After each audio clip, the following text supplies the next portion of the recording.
just to back up a little bit and let everybody know, if you haven't seen the golf ball test, go on to My Golf Spy. It's on the homepage. It's been and is our most impactful study that we've done.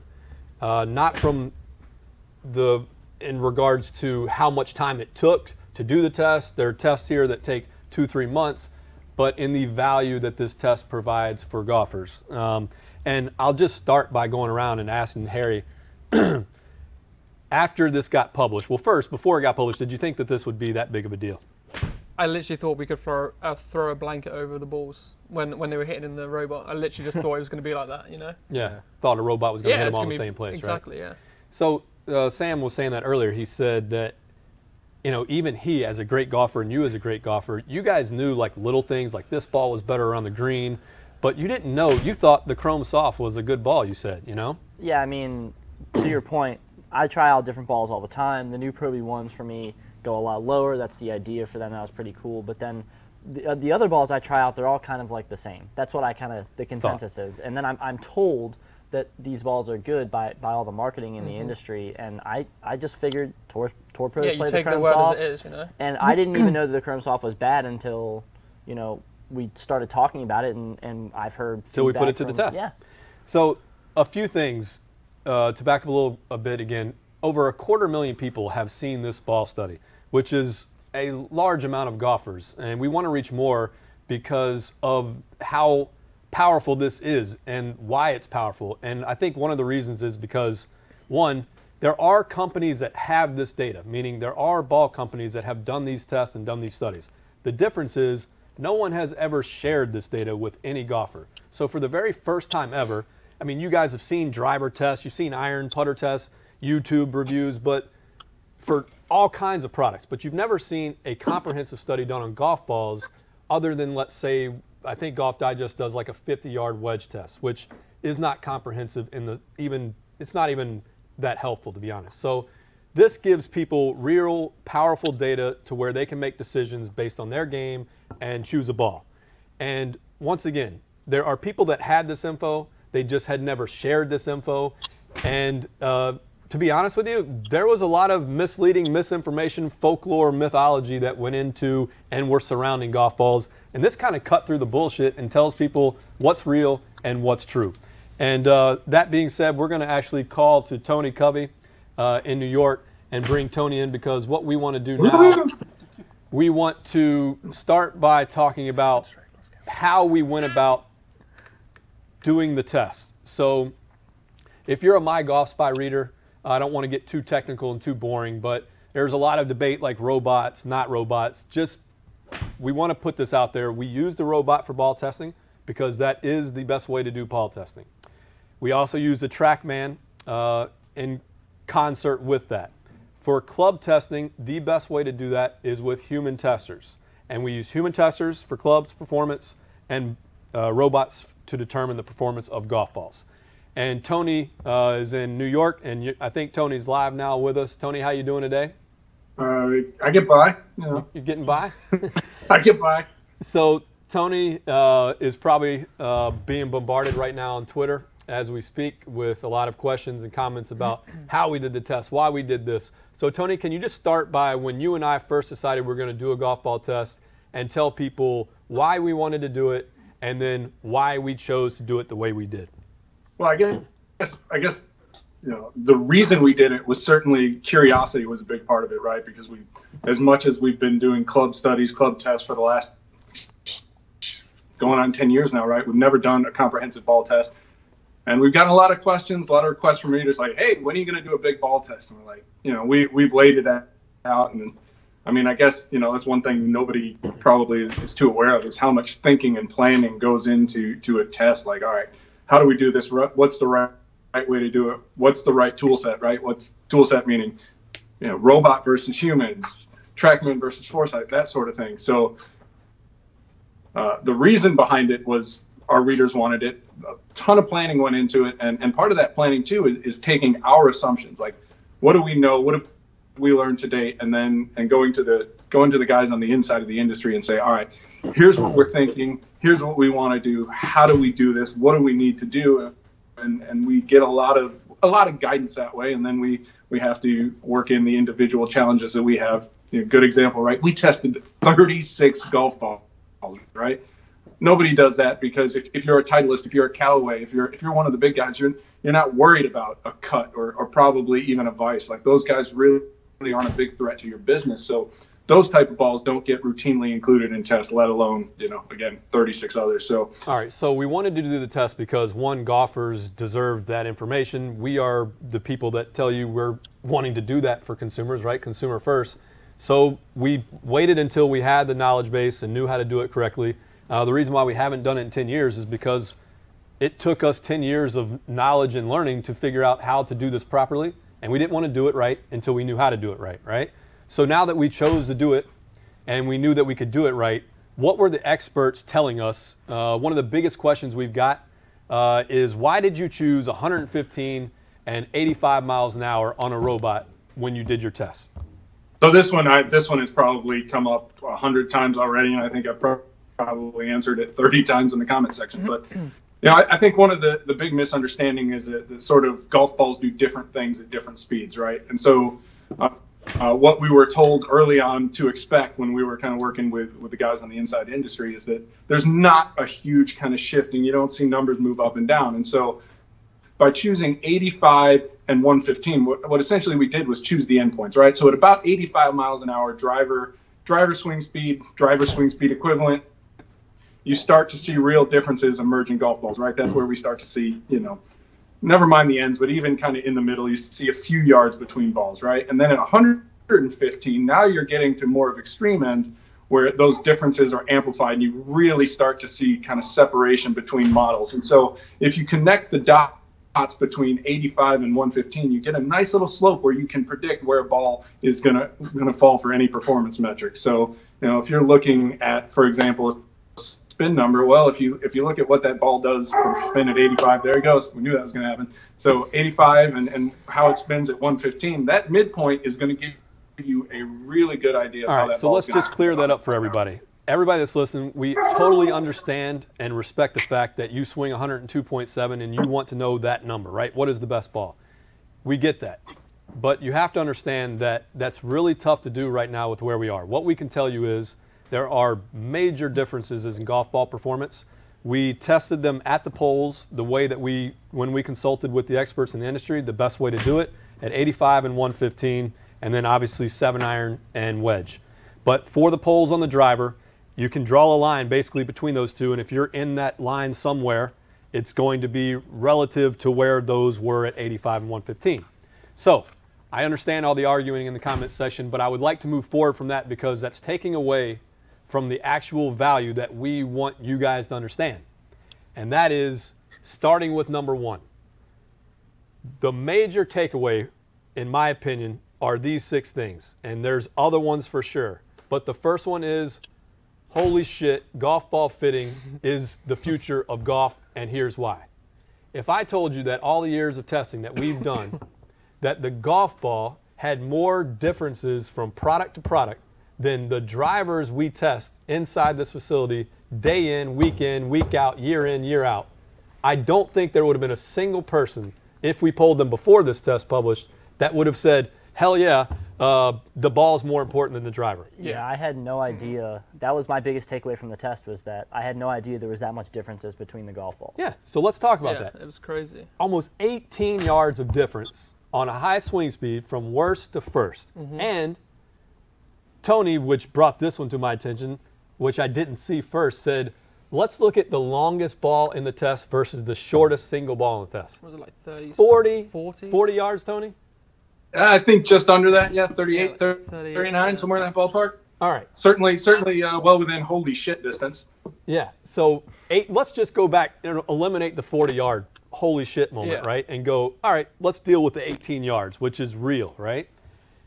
If I told you that I could give you 18 yards with a golf ball, you wouldn't believe it. But if you did believe that, you'd go, well, let's go get fit for a golf ball. Exactly, because it's a hell of a lot cheaper to buy a $30, $40 dozen golf ball than it is a $500 driver in 2019, right? So golf ball fitting should become a major and integral part of the industry if the industry wants to help golfers maximize their potential with the talent, raw talent that they're given, right? Do we think that the industry wants to do that? Well, I think so. If you look at it, right? So Bridgestone has a new and expanded fitting program. I just went back and forth with one of the guys over there. And Bridgestone is certainly a company that has from time to time recommended that somebody who comes in with a competitor's ball stay with that ball. So it's not entirely brand agnostic, but they will sort of, they're willing to suggest you stay with what you have. Titleist will do ball fittings, obviously. I'm told Strixon does ball fittings, but I think where we really need to get is to the point where the brand agnostic club fitters, your cool clubs, your true specs, those kind of guys who sell the whole complement of, just about every brand also integrate ball fitting as a part of what they do. Yeah, so yeah, you're not tied to. But what basically, there's two different types of fitting. There's one from green to tee and then tee to green. Like, Look, which at the end of one's the going to day, be the best one? it's been suggested by a lot of people in the golf ball industry, rightfully so, that you should be fit. When you do your fitting, you should do it from the green back to the tee. Correct, I believe that, yeah. Awesome, great, right? Now tell me how many people out of 100 can go to a course and do drop 20 balls Yeah. in front of a green, That's and the then work problem. their way back without a ranger going, get your ass off the hole and move, right? Yeah, and especially if you buy a ball online, you have to do everything yourself. That's not realistic. There Yeah. needs to be people, that's the perfect way to do it. Yeah, I agree. But once again, you have to have enough data. Let's say you hit 3 balls bad and you're blaming it on the ball and it was your swing for those 3. Yeah. There needs to be true golf fits for balls. There needs to be club champion for balls, which they do, but they need to do even more. Everybody needs to go in and go, I want to be fit for a ball. So this is going to be for the consumer to demand of the industry to do, and then you will start to see. I think the biggest takeaway and the biggest impact this test will have on the industry, when we look back, and 10 years from now are old as hell between me and Tony, and look back and go, what did this test mean? I think we're going to look back and go, you see all those stores with ball fittings in every one of them? This test had something to do with that, and I think there's a good reason for it to happen. I agree, You know? yeah. So golf ball fitting is the future, and I think the next one is all golf balls are not the same. Believe it or not, and I don't want to throw people under the bus, but there were people really high up in the industry that used to tell us that all golf balls perform the same. No bullshit. How many years ago was that? Do you remember? Till Not nearly enough. till this the day test. before, till the day before this Really? test came out. And even Tony, to some degree, probably thought there was only, I think when we talked 5 to 8 yards, and he's right for the average golfer. Yeah. But for a high swing speed golfer, it's much different. And we know distances and everything, but if distance is being affected by 18 yards, guess what else is being Yeah, affected? exactly. Everything. Yeah. Spin, rate, launch, angle, descent angle, shot area. shot area, everything, okay? These are paper airplanes. They're designed differently, and they fly differently, Yeah. right? You have to find the right ones. And so all golf balls are not the same. And Tony, I'll lead you into that one, meaning, yes, we know now that all golf balls aren't the same in regards to distance and spin. We told you there was 18 yards difference from longest to shortest. There was 1,500 or so spin difference on wedge, About which that. is a lot. And then, I think it Tony, was- yeah. what were the differences from ball to ball, brand to brand, box to box, in regards to quality control, consistency that would blow people's minds, you know? Yeah, it's tough to pinpoint exactly. You can't say, oh, you can expect this much, but you sort of expect, right? And at least I think most people would expect that you have a robot that is extremely reliable, right? Very, very slight differences in the way the golf club is delivered, and so that you would expect that when you're, certainly by the time you're into 7-iron distance, that these balls are going to rain down and pretty close to exactly the same spot every time. And I remember we did the high-speed portion of our iron test. We were chasing daylight, and Matt and I were literally standing downrange in the area the balls were landing, and it was crazy. You'd see one come in, and it would land, pick a spot, right? And we did what we do with drivers, where we're rotating balls after every shot and cycling back around and around and around and around. And it would be crazy to see one come in and we'll be like, oh, well, that was whatever it happened to be. And then the next one would land, 5 yards shorter and 10 yards more to the left.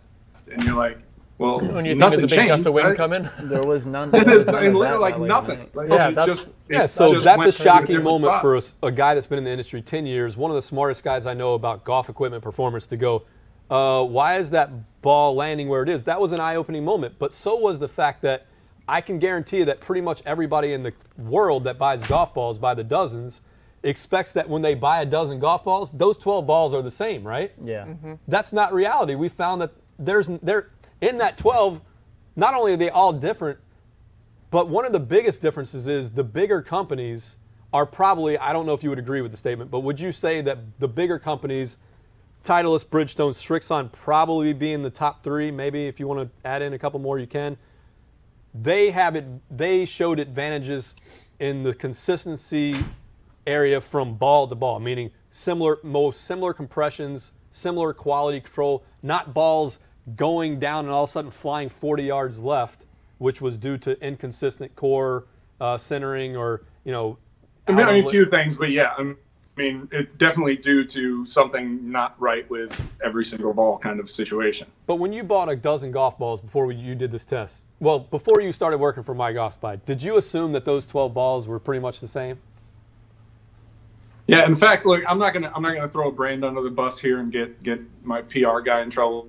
But I had a conversation not long ago with a PR guy and talking ball quality, and he was like, yeah, in ours, we find that maybe two or three are not absolutely perfectly round, and that's significantly better than a lot of our competitors.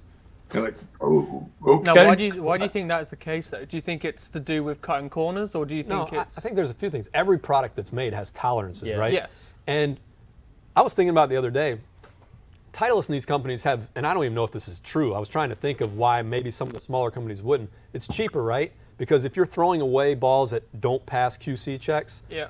those balls that get thrown away And that's a add lot to of the balls. value, right? That's a lot of balls. Yeah. Well, if you're the Depends on smaller how big brand, A lot of those the become preference XLs. is. But they have a secondary market for those, the Walmarts, the XLs, Yep. whatever, right? So they can make some money off those. The direct consumer or other brands, smaller brands go, well, if we throw those away, man, these other balls get way more expensive.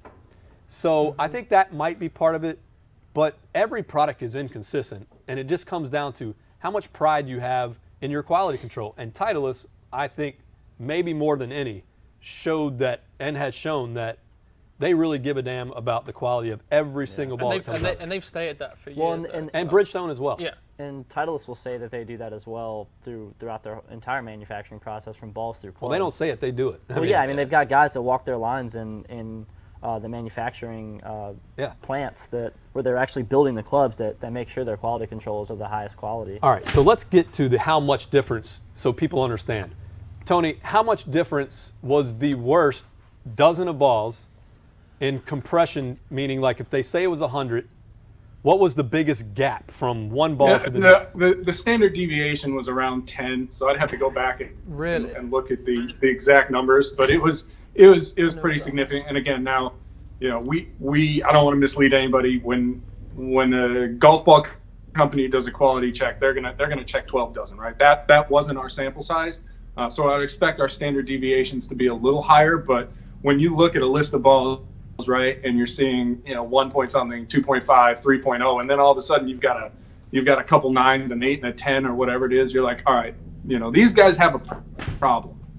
And at that point, right, as soon as you see that to me is absolutely disqualifying. Like, how can you feel confident, right? I'm not a guy who's always saying, well, I need to feel confident when I look at something, this, that, and the other. But when you know that there's that much inconsistency from one ball to well, the other in the box, that leads and you to don't one of know the what's most coming important out. takeaways, and that is, Tony and I were talking about it kind of when we were first looking at the data, and we went, man, the most shocking thing I can tell people, and Danny Woodhead, old expatriate, reached out and was like, so what did you find out about the test? And I said, look, I can't give you the results, but I'm going to give you a tip.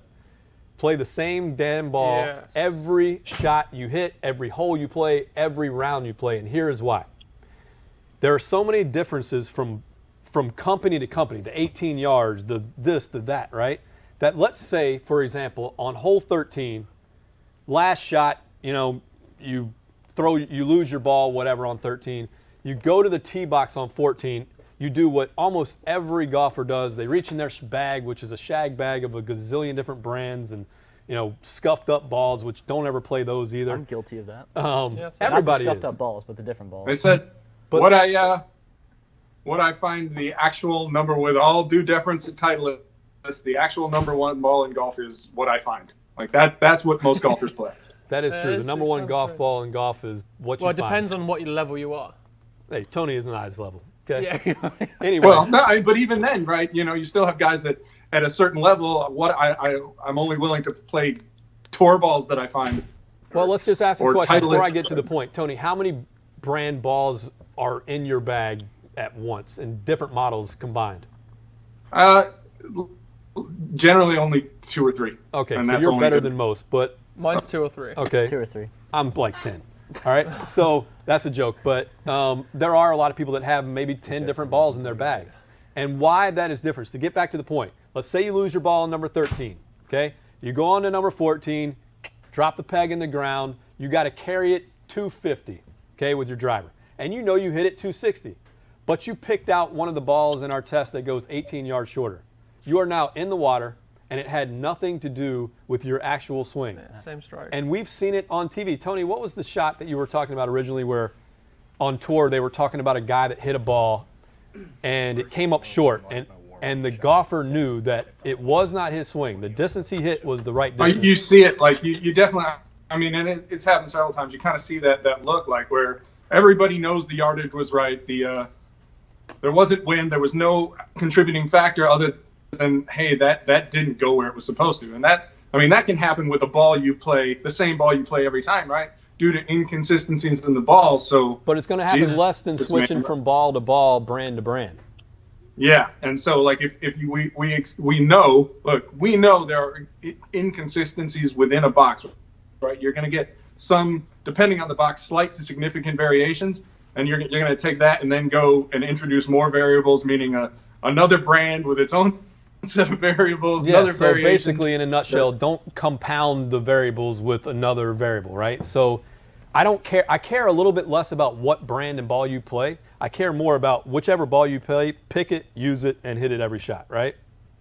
No, we actually, this is a conversation I had with one of my buddies on the club side of the industry, and he's like, yeah, that's something we've talked about. Would the typical golfer be better off playing the wrong ball for his game, provided he played that ball every time, versus kind of switching between balls that might be a little better? And yeah, the thinking is, yeah, you're better off playing consistently the wrong ball than playing a mix of balls that might be better. Yeah, which takes us to the next one, which is, well, if you're telling me there's so many inconsistencies, right?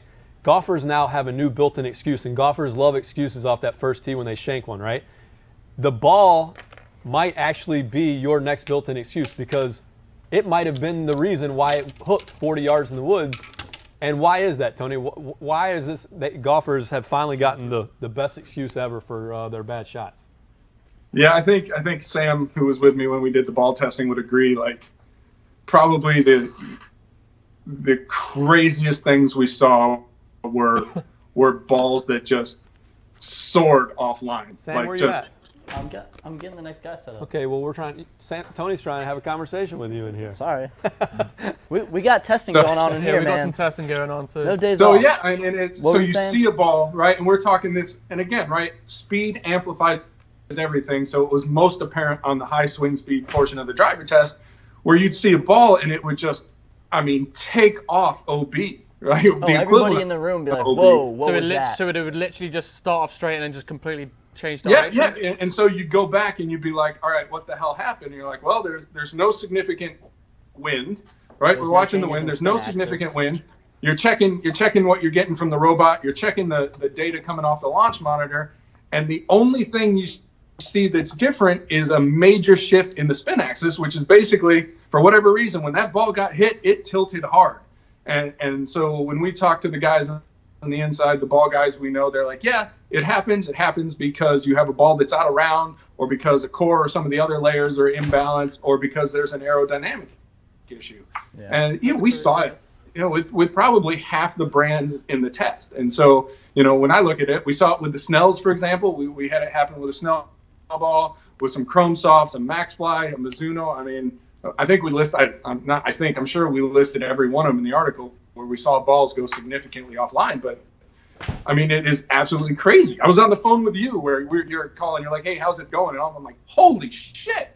And it's because a ball is perfectly struck, clean, dead nut center strike with a robot just takes off and ends up, somewhere between 20 to 40 yards offline downrange. It's insane. Yeah, and if that's surprising to us that work at My Golf Spy, my guess is, other than the people that actually design golf balls, that's probably surprising to every golfer. But that's the thing too, is like, as golfers, it's so easy to say, there are very few times where I know that I was like, I hit that one dead straight. Yeah. But then at the end of the day, you're like, it's got to be me. It's got to be my swing. It's got to be the club. Well, it's always right. I guess I didn't hit that as well as I thought. Yeah. Right. Because we say it a lot here, right? Ball don't lie. Well, maybe it does. That's a good point. I mean, that is interesting. That I always thought, if I know I hit that straight. And I think, well, there must have been a gust of wind above the tree. He was always looking for something else. He was trying to find some excuse. It's like the baseball player that misses and he looks at his glove like there's a goddamn hole in his glove.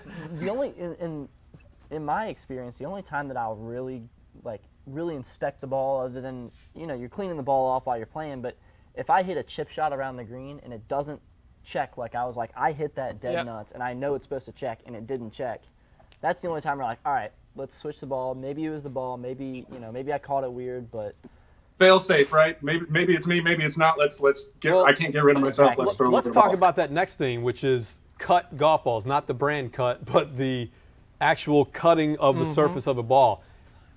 Would you play if you saw that in one shot that you had a not a cut, but a decent blemish, right? Similar to one that you see on the article that we published, right, where you've got a close-up picture of it. A lot of golfers play that ball in the next shot, play it on the next hole. Damn things are $4 a piece, man. I get it. But would you, if you were playing for a money game on the weekend, are you teeing that ball up the next hole? Depends how shitty I'm playing. If all is already lost, why lose a ball too? But how much do you think that would impact performance? We know it does, right? And the problem with some of the launch monitors out there is they can't tell you that. So you see a lot of reviews out there on YouTube, on golf ball reviews, and they don't take that into consideration because it can't see those things, right? I mean, look, anything that, as soon as, if it's a little bit of like missing paint, we saw this a lot in the test, right, Sam, where you'd notice like it was almost like a gray spot on the ball, right, where it just lost a little bit of paint. No big deal. But as soon as you basically had something that disrupts the cover, disrupts the surface of the ball, when you've got kind of gnarly shit hanging off of it, now you're introducing, again, that is an aerodynamics variable you didn't have on the previous shot. So so we inspected every ball. After we would collect them, we inspected everything and made sure that. And unfortunately, there were balls where we hit it one time and we'd be like, that shouldn't happen. But think about this: if a ball that's round, or you thought was round, flies 40 yards left, how much could it fly right, left, up, down if it has a squirrely piece of junk hanging off of it? Yeah, what's the? It might straighten it out. It's possible. Physics is a weird. So that reminds me of back in the day. All of the guys out there remember a Top Flight XL 2000. If you talk about this ball one more time, I swear this must have been the best golf ball. Like, I love that ball. Because when I was a junior, I used to go golf ball hunting, and if you found one of those or the early Pro Vs, it was a gold Top mine. Flight XL 2000. Anybody out there that has those, please send them to Harry because I love those balls. But if you were in those bunkers on your course, they would cut up completely because the skin was actually so soft. All right. Well, I know that was your most wanted ball. Okay. It was great. But let's get to the balls that did well in the actual test because I think people should know. So first and foremost, there is not a best ball in this test in the sense. Clear that up right now. What's that? Let's clear that right up. Let's clear it up right now. No misunderstanding. We did not name a best ball. No, but we did name balls that we think if you go out and buy balls next time that you should consider first. And I look at that personally as two ways: the excellent category and the value category. And if you want to go to the next categories down, you can, depending on price. But I feel like the excellent category and the value category cover the two poles, meaning there's no reason to play a lot of these balls in the middle right now from what we can tell when we think you should Again, right, fitting notwithstanding, right? Correct. If they fit you, awesome, but not just because whatever follows just because. Yeah, not only because some social influencer told you this is a kick-ass ball. That is, don't pay attention to that anymore, all right? So the excellent balls in our test, the ones that we think are tops in the category, are the Bridgestone Tour BX, and phenomenal ball both from a consistency standpoint and performance standpoint. I think it checked all the boxes, did it not, Tony? Yeah, so I mean, again, right, as I'm looking at the data, right, because I'm working on a full bag overhaul this year, and I'm going to commit to playing one ball on every shot, and so I'm looking for a ball I think that's going to fit my game, and I know what I'm looking for is, and again, not starting with a driver, but I'm just starting with the top of the bag. I want something that's going to lower some spin off the driver. I want something that's going to spin enough off the green, and then around on the irons, I'm not looking for anything extreme, right? I don't want something that's gonna not spin, land and roll, and I don't want something that's gonna hit and spin off the front. And so I'm looking at the chart going, all right, which of these balls that are in our excellent category that I think are really good from a consistency standpoint is a good fit for me? And I'm like, boy, that Tour BX looks really good. Yeah. And so yeah. I think that's me, and I can see why other people would look at that Pro V1X and go, "Hell yeah!" And well, look, the Pro V1 and the X are both in the excellent category, and so is the Srixon Z-Star. And those four balls, contrary to maybe what you've heard in regards to sales figures, hot list medals, those four balls are legitimate for top performing balls in the industry. Period. They perform outstanding again, and we're talking about different performance characteristics, right? But in terms of consistency and what we saw in things like the compression measurements and things like that, there wasn't anything we looked at. And certainly, what Sam and I were watching is these balls were flying down range. You sort of get, all right, this is where the ball's supposed to land, somewhere in this range. And then you have, all right, you're getting a little outside the range, but I can stomach it. And then you're sort of like in the borderlands. And with those balls, there was just nothing where it just wasn't in the spot where it was supposed to land, and the consistency measurements, not perfect, but really good on a comparative basis. So I was like, yeah, these, as we really looked at it, those were the ones that just kind of stood out to me. Not only do you want to find a ball that performs well, once again, back to the different balls in a dozen, you want a ball that when you pluck another ball out of your bag, you can expect it to perform similarly to the last ball that you plucked out with the same name and same number on it, right? So Bridgestone Tour BX, Srixon Z-Star, Titleist Pro V1, Titleist Pro V1X. Next, before we get to the other balls, I want to get to the value balls. So the value balls, the best in our opinion, were these, and that is a combination of performance and price. And that's the Snell MTB-X, which did well in a couple different categories. And while it did well, it was the longest golf ball in our test by leaps and bounds compared to the next one. Certainly at high speed, yep. Yep, certainly at high speed. It's a cheaper ball compared, relatively speaking, to a lot of the leading tour quality balls. So that was, what is it, like 28 a dozen when you buy five, something like that? 28 bucks a dozen, I think, when you buy 5 dozen. That's really, really good. Then the next one, Kirkland Signature does it again. It's not the same ball for everyone out there that is listening. I've seen some comments assuming that it's the same ball. It's not the same ball we originally tested that kind of took the golf ball world by storm, but it is another good ball, and I think it's $12 a dozen. Is that right? I mean, you have to buy 2 dozen, but yeah, it was like, average. Well, 2 dozen is less than 1 dozen of any other ball in the test. It's like it's $1 a freaking ball. Yeah, a dollar ball. $1 ball. It's not the greatest ball. I'm not a big fan of it. But if you're the guy that's in the middle and doesn't really care too much, I'm going to play $1 ball. Hey, if value is I guess, big picture, right? Are you better off playing a $1 Kirkland ball or a $1 ionomer covered 2-piece? All right, great point. That maybe doesn't provide greenside performance? Yeah, Kirkland. I mean, like I said, I don't love the ball. It's not a fantastic ball. That's all to do with personal preference. Solid, and it's going to do better than the majority of 2-pieces. Right, shoot us straight before we get to the other accolades, Tony. Would you ever buy, or do you think golfers should ever buy a 2-piece value ball?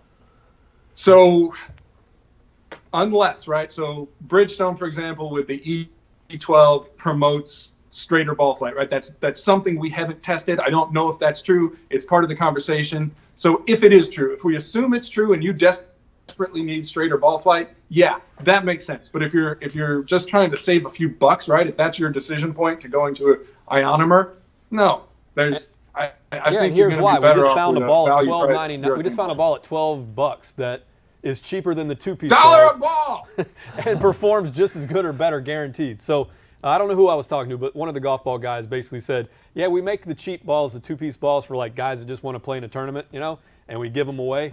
And basically there's no value performance-wise. And the tour balls and the other people that we've consulted with that have tested balls before we did it, that have similar data to what we have, said the same thing. Like, there's really no value in buying a two-piece ball anymore. Yeah, with as many premium options as you have under $35. Right, like you see guys who buy them, one, because they're cheap, two, because something like a Titleist Velocity, for example, flies for absolute miles, and the rest is, hey, is there something to the shot shape correction story, right? And if there's something to that, okay, but beyond that, my God, there's $1 a ball. I would also argue that some guys don't think that they're good enough to play. Yeah, that's a perception that's just not true. Right. Well, that's what I mean. Is there's this perception in the industry where people got, like, my dad doesn't think he's good enough to play expensive golf balls, so he buys the Slogingers for $14 for 40. All those guys will lose more of those balls on a round to round, So they might be like, I'm not going to waste $30 on a dozen balls that I'm going to lose in 2 rounds. $1 a ball. Tony just told you. But when you come to Kirkland's, $1 a ball can't compete with Walmart X-Outs, man. Hey, and there's no need to buy Walmart golf balls anymore. Just buy the Kirkland's. And if the quality control is what we now know it is, you may be losing those balls, and it may not even have been your fault in the first place. But that's another thing we should try to help, hopefully, start the messaging to move forward to change. Like, I get it. When you're in a rush, you got to stop and buy balls wherever, right? Yeah. But there is good stuff out there. There's a gazillion ways to get them between Amazon and all the other ways to get balls now. Just, try to consider these balls, right? And that gets us to another myth. And that is I hope from this day forward, it's probably going to take a while, but the whole soft golf ball thing needs to be dead. So yes. When golf ball companies focus group study golf ball buyers, Tony, and they say, what is the most important thing that you give a damn about when it comes to a ball? What do they say? I would guess it's feel. I mean, I don't know. We don't have to guess. We know. They tell us every time they do the study, it's feel, right? So why did golf ball companies create soft golf balls, in your opinion? Yeah, so my history may be wrong here. We talked about this earlier. I think, to the best of my recollection, what I've heard, kind of started with the Precept Lady, right? A women's ball, and I guess we probably shouldn't say women's ball anymore, but that was the marketing, right? Like, this is a ball for women, and it turns out guys liked it because it felt soft.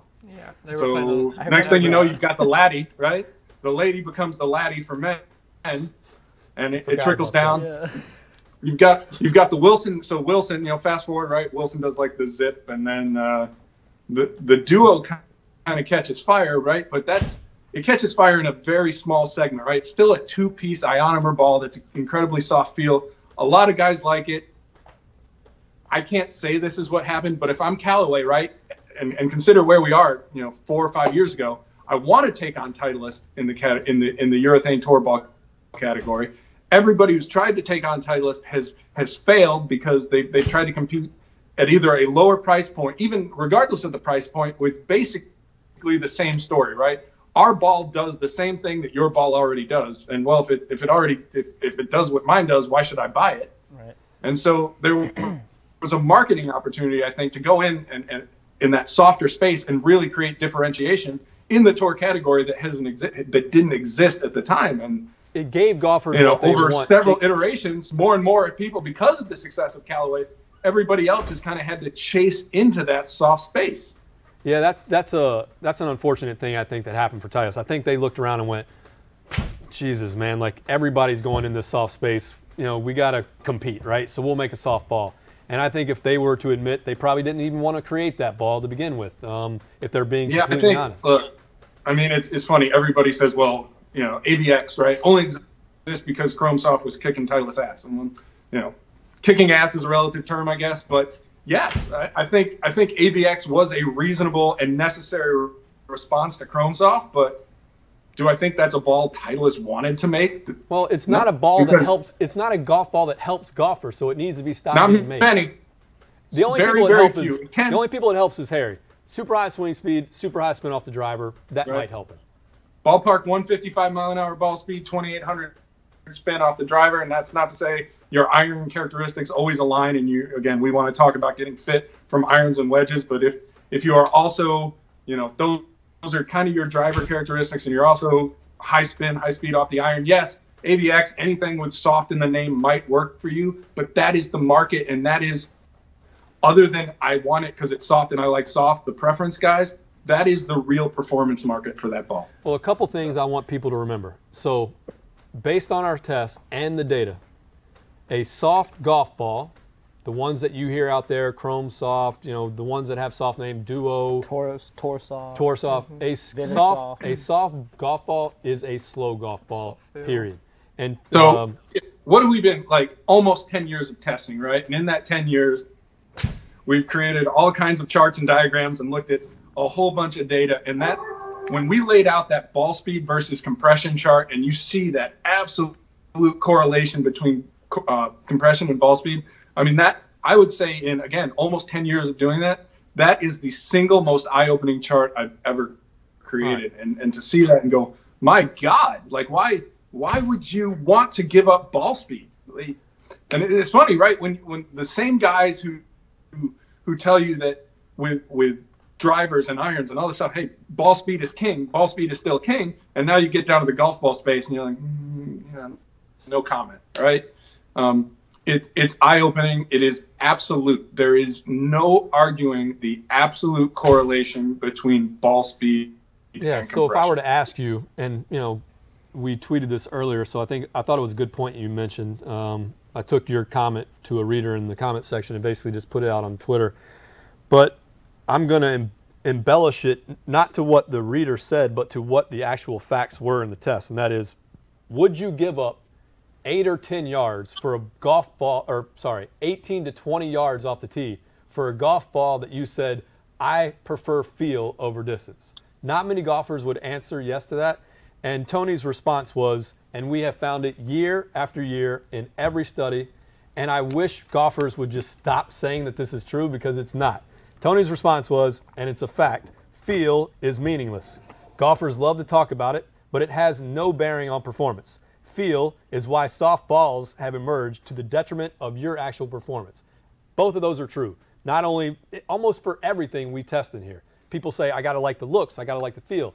None of it has shown to be true in anything we've tested so far, and definitively not in balls, right? So I want to go back, to in the early days when we first started doing driver testing. We were just learning and trying different things, right? Throwing noodles at walls to see what the readers would respond to and what they wanted. We used to do look, sound, and feel surveys on everything. We still do them. We don't publish them necessarily, but goes back to, you remember the PowerPod 2? Yes. Like this hideously ugly, garbage-sounding, anti-slice driver, right? It was everything that a traditionalist would hate. It was definitely not good to look at, right? But we had a guy, and it wasn't just the PowerPod, but this is the most extreme example, right? So he goes through the test, and we've got all the data, and he fills out the survey and leaves comments, and he was like, ugliest driver ever, terrible sound and feel, no way, just couldn't hit it straight at all over the place, totally inconsistent. And we go back and look at the data, and I'm like, holy shit, this is the best driver for this guy he's ever tested. Like, the numbers were appreciably better than anything we'd gotten from him before. Data. And I'm like, what the hell? He said, was that Tony's data? Tony's data. But so you start to see what your mind tells you is going on, and it isn't always what's real. Well, right? What you said earlier. Here's a guy telling me it didn't go straight, and I'm like, yeah, your dispersion was tighter than it's ever been.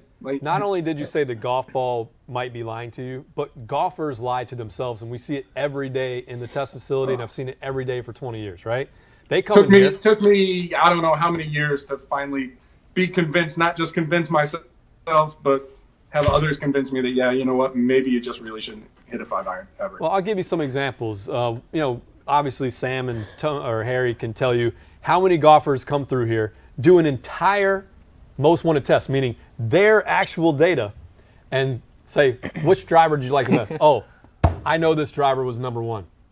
No, that was number 17. Here's your number 1 driver. And they will not play it. Sam found out that his number 1 driver this year, or last year, and this is because what was your number 1 driver last year?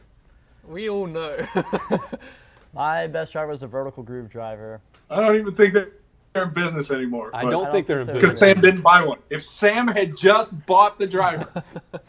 Well, they're probably out of business because they said vertical grooves did something that was total bullshit. But that being said, Sam actually played that driver for a while, right? And I think he eventually switched. Yeah. After like a day. So even It didn't last very long. So even Sam, the guy that runs the facility here for Most Wanted, it's hard to wrap your head around playing the product that should be best for you. And I get that. I understand that. And if you can't play number 1, go down to number 2. And that's what I did. Just for the record, that's what I did. I went to number 2. And if that doesn't look well for you, like for me, for shoes, I'm wearing them now. They're not the number 1 ranked shoe we had.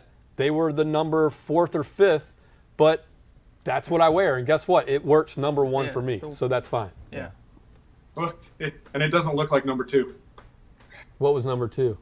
No, it's a poop joke, man. Oh. All right, so let's get back to the accolades. So number 1, the excellent ball is Bridgestone Tour BX, Strixon Z-Star, Titleist Pro V1, Titleist Pro V1X. I'm going to put you at the bottom category next and fill in the gaps after that. In the poor category, there was the cut blue and cut gray, and I'll let Tony and Sam go on and to tell people why the cut balls were the only balls in the poor category. Well, first, I mean, there were some general, let's say, inconsistencies in some areas of performance. The gray, I believe that it was the gray that is slow, even relative to its compression. It's funny, just looking at the chart, you can kind of argue the rating just based on what you see. But when we got to the wedge test and we hit the ball and they came back, we're like, every last one of them was cut, and it was Literally cut to the point. And that's actually the picture that's in the article is a cut ball after a single wedge swing, and that was true for every cut ball we hit, blue, gray, so whatever. So it is our feeling that no golfer is going to be happy with a golf ball that is what I believe to be unplayable after a single clean wedge strike. Yeah, like that's to not me that acceptable. is So even if it had the best completely performance, disqualifying. even Totally if it had the disqualifying. best performance and did that, it would have been in that category, and it has to be. Even if it was a Titleist Pro V1 and it did that on every shot, it would have been in the poor. But the cut didn't perform the best, and the quality control was the worst. So on to the next is the best distance balls were the Snell MTBX by quite a substantial amount. On high speed for sure, yeah. Yeah. It was the longest on high speed. The Pro V1X was a little longer for guys with at the 85 mile an hour robot setting. Correct. And then the Tour BX, the Bridgestone ball, was the one that was sort of right there in the conversation. Yep. So the three longest at balls both in the those test, speeds. the Snell MTBX, Titleist Pro V1X, and the Bridgestone Tour BX. Spin, which, at the end of the day, not to get on a soapbox because we don't know if that's a soapbox we can get on yet, but I don't want, and we're going to tell you which balls spun the most, but we don't know if that really equates to lower scores, better strokes gain values, because there really hasn't been enough studies on that. We'd love to do that, and we're trying to figure one out. But anyway, for those people that do want to know the highest spinning for the wedge, that was the new Volvic S4, and I would think you might agree, both you guys, that compared to the past Volvic balls, this was an improvement. Oh, yeah. I think. Yeah, I mean, being honest, I don't have a ton of familiarity with them. What I can say is, when you're hitting balls off the wedge, right, and you go from a ball, one of the, we had a couple where the spin was in, I think, like the 8,800 range, maybe on the low end, and most of them are 95, 9,600, and you drop the the first Volvic down and it comes back at like 10,100, and you're like, whoa, okay, hold on.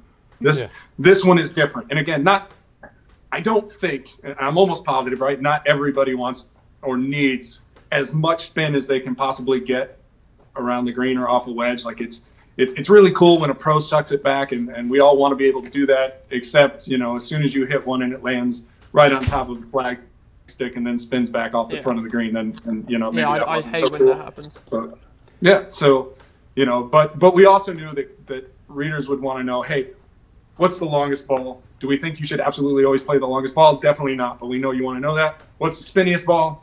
Again, should you always play the highest spinning ball? Probably not, but we know you want to know that. And so, yeah, it was Volvic and, whatever the other two were. The three balls that spun the most were right? the Volvic S4, Kirkland Signature 3-piece, and the Mizuno RB Tour X, which is a new ball this year.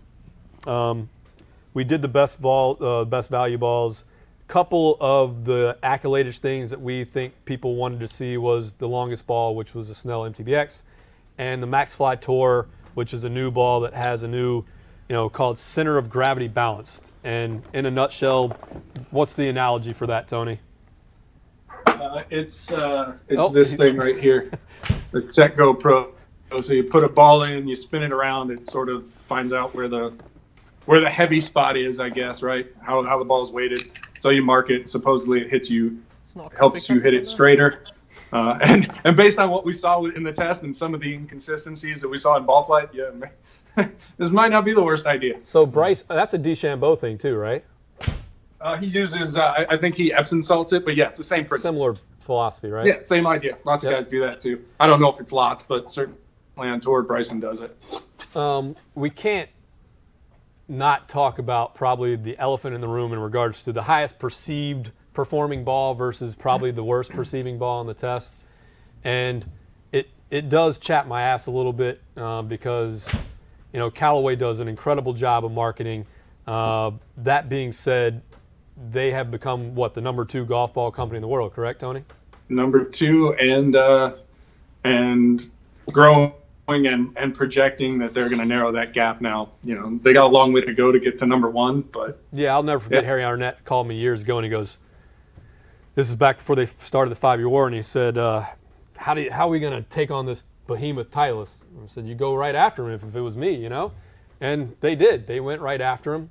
But in my opinion, they went after him with a ball not nearly as good. The Callaway Chrome Soft is being marketed as one thing. It is a totally different story when you get it on the course. And the people that... The core is soft, but it is not fast. Yeah, it is not fast. I don't give a damn how much graphene they put in the thing to do whatever they said it did. It's a slow ball. It's not a very consistent ball. It's the shortest golf ball in our test, both the soft and the Soft X. And I don't think any of us would have probably thought that before the test started. I thought it was going to be one of the best ones when you guys went out to do the test. I thought it was going to be, as they said, it was on the tin, Yeah. It was going to be good. Yeah, So think about that. 36 balls tested.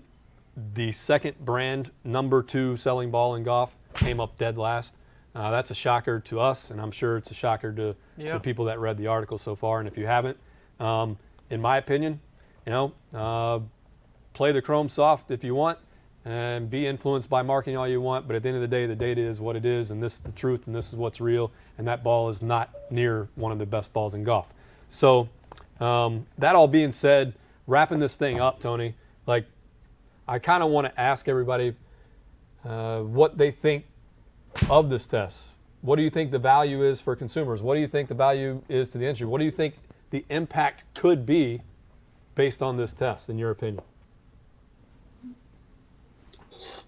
Well, like you said, I hope fitting becomes a more important part, or ball fitting becomes a greater part of the conversation. I certainly, we put a lot of effort into talking about the right way to get fit and what you should look for and things like that, and things like, hey, fit the golf ball to the irons and wedges, then fit the driver to the ball. Kind of the education piece we really put a lot of effort into, and I hope people take that away. I want people that understand the performance characteristics of the ball that they're playing now to look at that launch and spin chart and say, hey, I have this ball I play now, I wish it did this or that differently, and look at those charts and maybe get some ideas for some balls that that might be better for them, and go try some sleeves on the course, right? Because we're not here to say, hey, this is the best ball, period. I want you to have some ideas of what to try, and if we're being honest, maybe balls that you shouldn't try as well. Yeah. Because again, not to keep piling it on the soft ball, but the actual market for that ball from a performance perspective is so wildly different from how it's perceived that I think it is important to call awareness to that. But ultimately, I just hope that we provided education, filled in some blanks in the knowledge, and dispelled some of the myths about golf ball performance. Yeah, at the end of the day, well said. I think our job, golfers spend a lot of money on the equipment that's out there, balls to drivers to everything, right? So really, we've dedicated the time that we come in here every day to trying to make it a little bit easier for golfers to go, that's probably a good product for me, or that is worth the money I want to spend, right? Because it's a lot of money people spend. Yeah. And our job really is just to learn first, educate second, based on what we learn, and hopefully that empowers consumers to make better decisions based to maximize their potential, and then also keep the industry checks and balanced on things like the softball. Shouldn't be marketed the way it is, you know? Yeah, and that's why I think the whole marketing behind the ball will change. I think in 5 to 10 years, I think you'll see a completely different shift in marketing. Well, yeah, I think overarching, I think the biggest impact here is that we're just, from my perspective, it just seems like we're bringing awareness to golf balls in general. You know, we were talking about this before we got on live, and it's kind of like, you know, I never really thought twice about the golf. I've always thought that I need to play a good golf ball, but you have this perception that all golf balls are good and all golf balls perform the same. And at the end of the day, it comes down to, yeah, I like a firmer ball. This ball spins a little more, but there's actual real tangible differences in these balls. And the most important part is just to understand that actually exists. There's not enough education and awareness, like Tony said, in the industry to say that there's. Yeah, if you don't know, you don't know, right? Exactly. And once you know, you know. You can make a better educated decision based on the data that and was before presented. this test got published, unfortunately for golfers, no one really knew. I mean, there were a couple people that thought, and they probably were closer knowing, like you guys are plus handicaps. You know that this ball is different than this. You don't know how much, but you know there's probably something going on. Yeah, you can feel it. This puts hard data on what those differences are, and not feel. I know, that doesn't that was a matter. pun. So, Matt, I wanted to see if we could take some comments and questions from. Sure. If you have another laptop to pull up the chat on. Yeah, I can do that. All right. So, I have one question though. So, sure. You want to be the question number one? You guys know my swing speed. I'm a high spin kind of guy, but for those guys who are in the similar boat that I am, I want to be able to check the ball on the green from, say, 10 yards in, but it's more of the chip shots, the bump and runs where you see the pros go and 2 or 3 bounces and then checks up to the hole. Is there a ball out there for people like me that will do that, but will not lose everything from the driver to the iron and the spin rates, all that kind of stuff? Because I find it hard to find one of those balls. What do you think? Yeah, Tony? probably not. Probably not. I mean, so you're compromising. Like if you look, something. so on paper, right? You swing. What we clock you at like 120 something miles an hour at the PGA show, so everyone's ball already speed. stopped listening already. They're like, dude, I don't give a shit what he says about 120. Yeah, I know, right? He's an asshole, but ball speed 100 an hour, but your high spin. So you are the guy on paper that fits into an AVX, into a Chrome SoftX, right? That's actually one I might look at in this scenario because it's a little bit on the softer side, but it's kind of low to medium compression. You might get some of that greenside behavior you're looking for that you don't get from something else. Like you're that guy who on paper could benefit from a low compression ball. Well, and that's not to cut you off, Tony, but when we were at Strixon too, we were fooling around with a couple different balls. Yeah.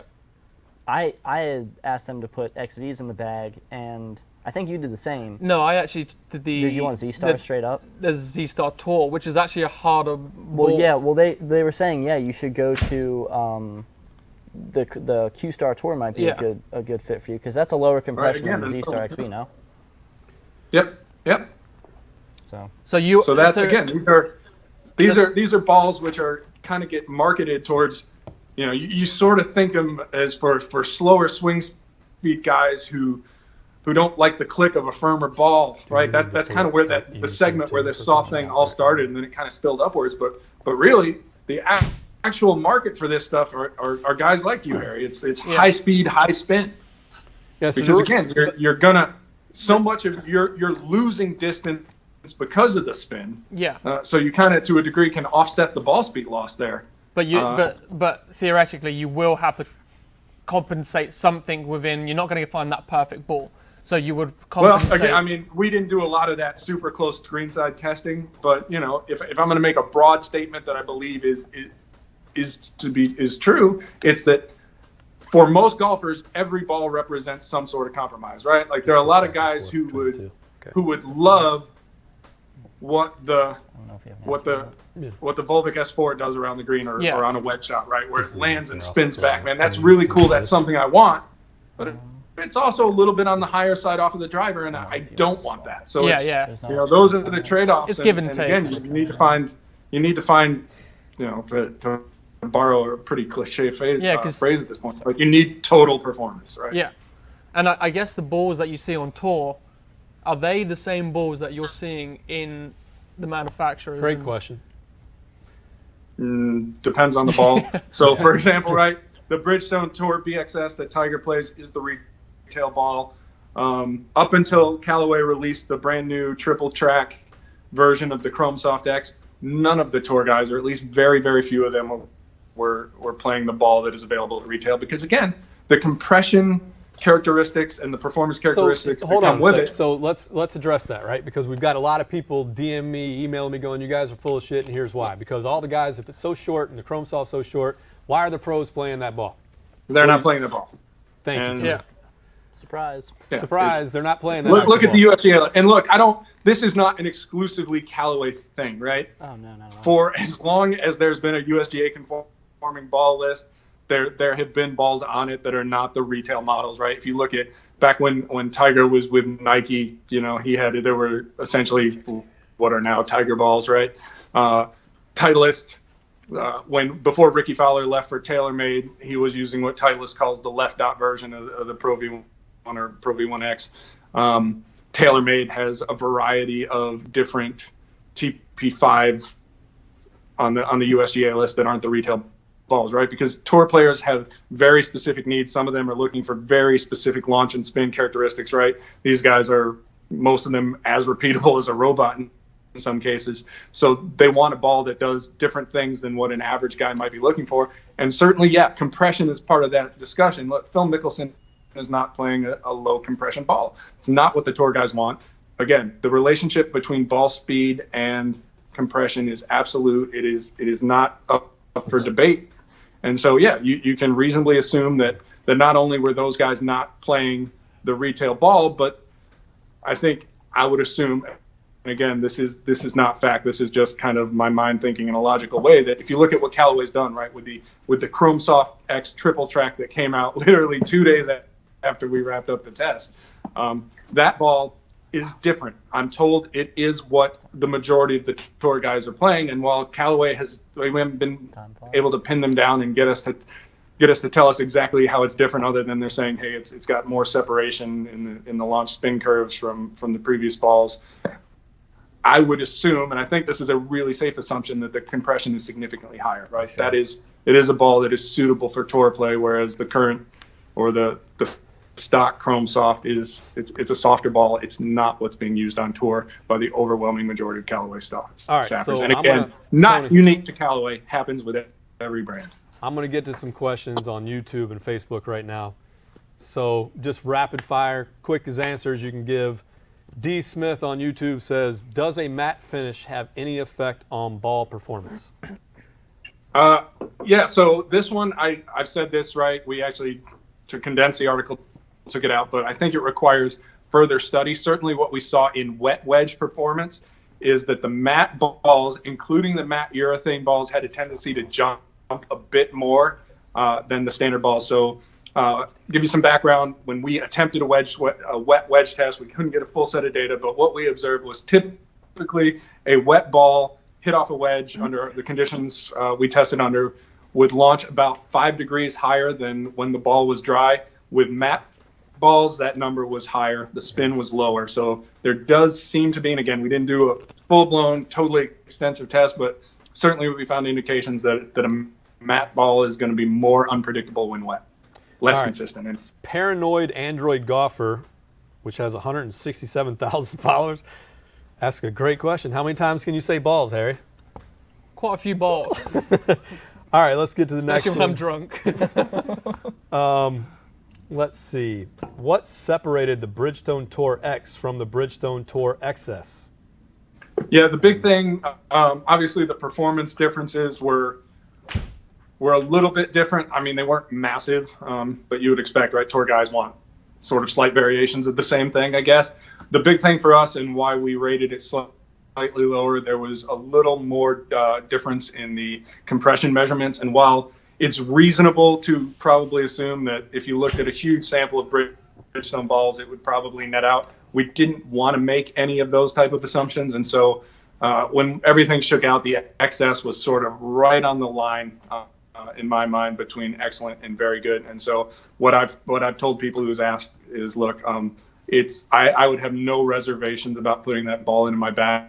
In fact, the online beat fitting tool, Bridgestone's fitting tool, recommended that ball for me. So I'm actually checking it out in parallel with the Tour BX, which is where I'm leaning right now. So just a small thing in compression consistency.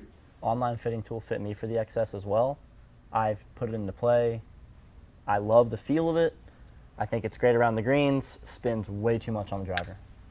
So that's just my experience. I'm upwards of 117, 18 on driver speed, but I need a little bit of lower spin off the driver. And you tend to be kind of more of a mid-spin guy off the driver, right? Yeah, and like a low spin ball makes helps me hit 300 plus all the time because I'm spinning at 2,000 instead of 2,500. Hitting yeah. knocking balls. Yeah. All right, the next one is a statement, but I think we today are finding out there's some truth to this. Callaway will start making chrome hards after this report.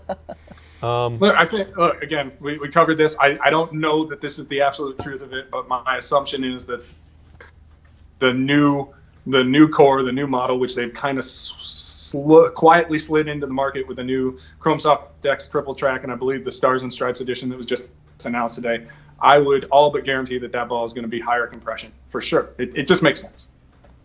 Yeah, so supposedly we're hearing that there is a higher compression ball that's still called soft that just all of a sudden has higher compression and didn't get told to anybody, correct? Well, it was really nuanced in the press release, and I'm gonna reach out to one of the guys I know at Callaway today and see if I can get some absolute information, because I know people want to know, and certainly if Callaway has a better ball out there than what we tested, it's fair to let people know that, for sure, right? Yeah. So we want to get all the information we can. All right. He's gone.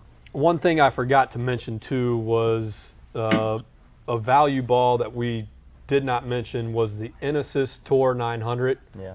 None of you guys have many guys in the United States have probably not heard of that ball. Inesis is a brand that we just started testing, actually, that's done really well so far. Their shoes were really good. Some other of their products are looking good, and their ball was a really good performer and in the best value. So somebody had mentioned that in the questions. Pants fit great too. They gave us some pants. Pants are great. Sam likes the pants. They make everything. It's insane. They make everything that you need to play golf, from clothes to balls, bags, clubs, the whole shebang. So.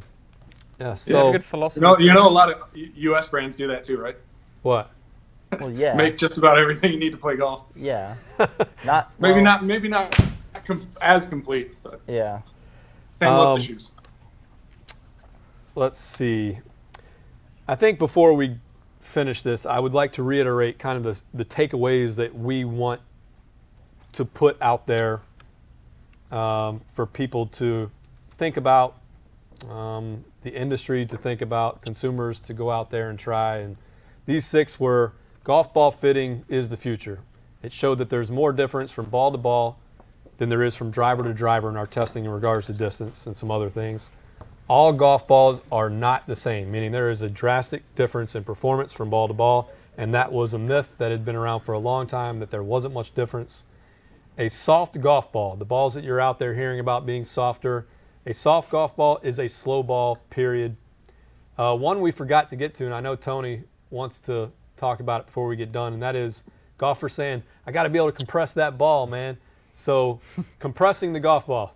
I know, I see you shaking your head. What do you want to tell people about that? Yeah, I again, right, this is one of those things where I kind of understand where it came from. Look, the reality is there a ball that was slow or fast. Let's look at the positives, right? A high compression ball that was among the fastest at 115 miles an hour was also a high compression ball that was among the fastest at 85 miles an hour. Now maybe something happens, right, when you get down into 80, 75 miles an hour. Maybe, but the bigger risk, and it's sort of like the marketing piece that's the actual flip side of what's real, is that a bigger problem is actually over compressing a soft ball at higher swing speeds. And I think that's why we see such a strong degradation in ball speed with the soft stuff. Is it is actually possible to over compress a ball, under compressing it, not getting into the core. Look, there's brands have been fighting that back and forth, right? One brand says, you need to compress the core, and other Titleist has provided plenty of high speed video at slow swing speeds to say, check this out, the ball compresses plenty. All I can say is, look, there's absolutely zero evidence that the ability to compress the core is something that a guy who swings in the 80, 85 mile an hour and beyond, right? 80 plus mile an hour needs to really concern himself with. You're going to compress it just fine. All right, so another thing that we see a lot, and it's unfortunate, but it is the reality of golfers. I don't know why this is. Maybe it's not just golf, maybe it's everything, but there's so many people that say, I don't care what you said, I'm playing this, or I was disappointed that this didn't perform better, screw you guys, whatever. We get it, At the end of the day, there's confirmation bias, which if you don't know what that is, look it up, because it is a strong factor in what we do. We publish things contrary to what you've been told or believe in, and that's hard for some people to, 1, understand, 2, trust and believe, and 3, then make an action on change, because human beings by nature don't like to change anything they do, really. So all I can tell you is this.